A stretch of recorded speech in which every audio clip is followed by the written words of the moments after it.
Olá para você que nos acompanha, seja muito bem-vindo, estamos ao vivo e a partir de agora você confere as principais notícias desta quinta-feira.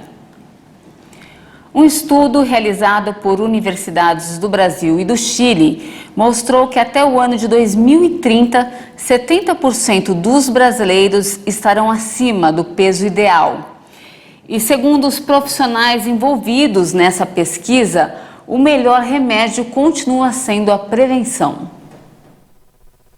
Ao analisar este trabalho científico, um dos médicos envolvidos no estudo fez um alerta à população. Caso isso se confirma, será uma potencial epidemia de obesidade e um caso de saúde pública. Os jovens devem cuidar da alimentação para o controle deste problema para a próxima geração. O estudo foi financiado pelo Conselho Nacional de Desenvolvimento Científico e Tecnológico e realizado por 17 pesquisadores de diversas universidades do Brasil e do Chile, em que foram avaliadas as causas desse problema, os custos e a sobrecarga no Sistema Único de Saúde. Uma das estratégias sugeridas no estudo são a adoção de políticas públicas e de ações voltadas à redução do consumo de alimentos ultraprocessados.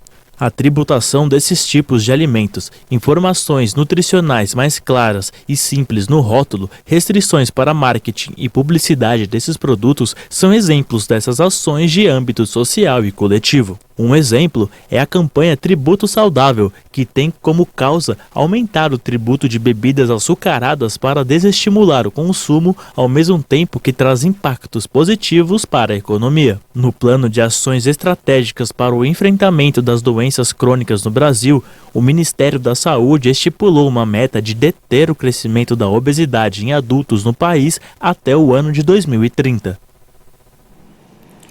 Agora uma atualização do conflito no leste europeu.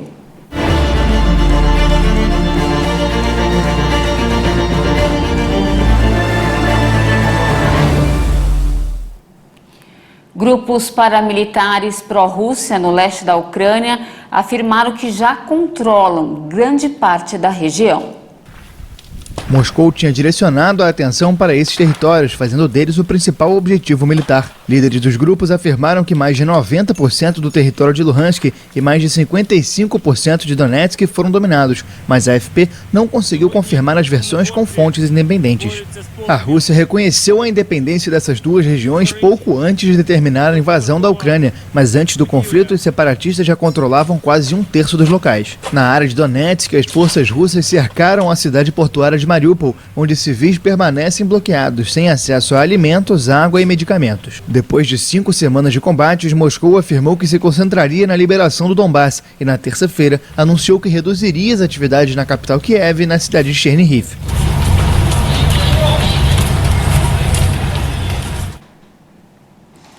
E o secretário-geral da OTAN afirmou que a organização não vê um recuo russo, mas sim um reposicionamento.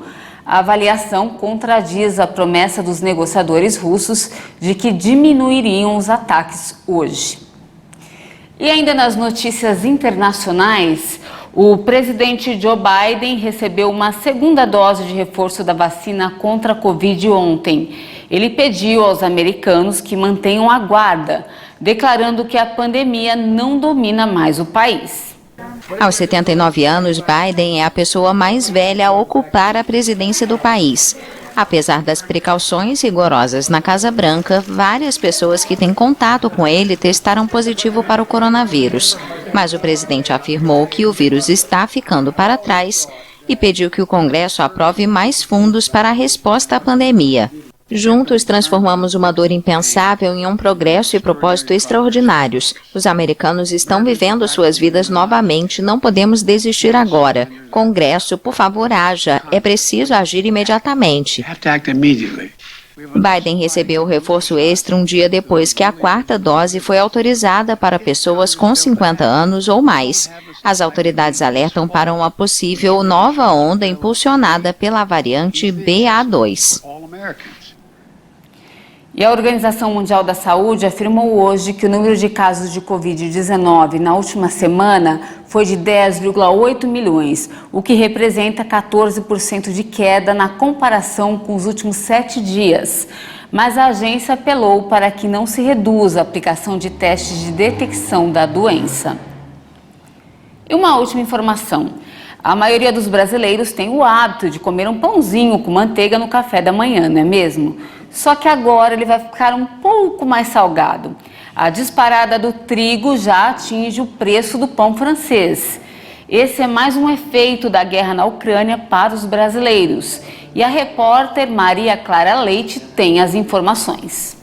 Desde o início da guerra, o pão francês ficou 20% mais caro e o quilo varia agora entre 12 e 22 reais. Esse aumento é pressionado principalmente pelo trigo, que ficou mais caro. Isso porque a Rússia é o maior exportador de trigo do mundo e por causa das sanções impostas ao país. Como consequência do conflito, as entregas ficaram comprometidas e o preço do trigo disparou. Para entender melhor os impactos da guerra no valor aí de todos os produtos de uma padaria, mais cedo eu conversei com o economista André Braz. O consumidor já percebe que pães, massas e biscoitos, em comparação ao igual período em 2021, já ficaram pelo menos 20% mais caros. E em cima desses 20% que esses itens já subiram, eles podem subir mais em função da escalada do preço do trigo, em função desse conflito entre Rússia e Ucrânia.